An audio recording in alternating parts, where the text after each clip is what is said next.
Bonjour à vous tous. Le Jurassien disparu aux cascades du Hérisson en milieu de semaine dernière, finalement retrouvé décédé samedi.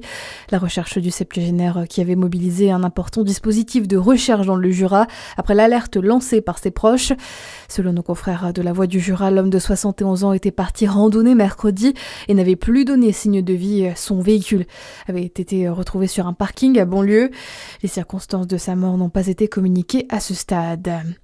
À Dijon, le syndicat Force Ouvrière Justice fait retentir l'alarme à la maison d'arrêt.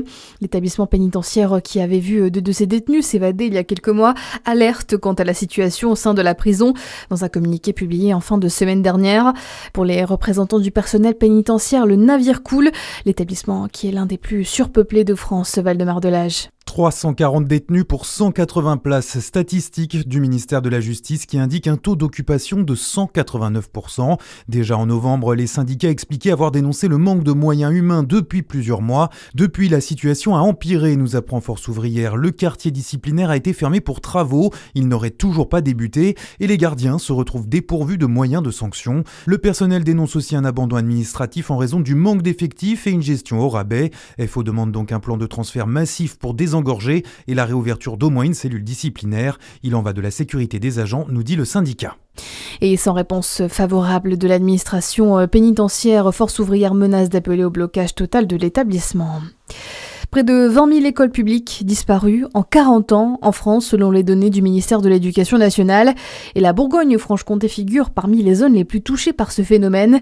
110 des 111 cantons ont perdu des écoles primaires et maternelles.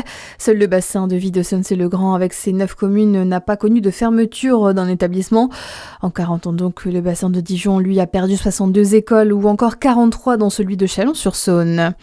Dans votre actualité générale, plus de 2 jours après le début des frappes israélo-américaines sur l'Iran, le conflit s'étend désormais au Liban. L'armée de l'État hébreu bombarde des cibles du Hezbollah, soutien de la République islamique d'Iran. Un ordre d'évacuation massif a été ordonné aux habitants d'une 50aine de localités. Les frappes se sont poursuivies également sur la capitale iranienne Téhéran. Elles ont fait au moins 200 morts. Et de son côté, Donald Trump estime que cette guerre ouverte avec l'Iran durera 4 semaines tout au plus. Le locataire de la Maison-Blanche exhorte les dirigeants iraniens à déposer les armes.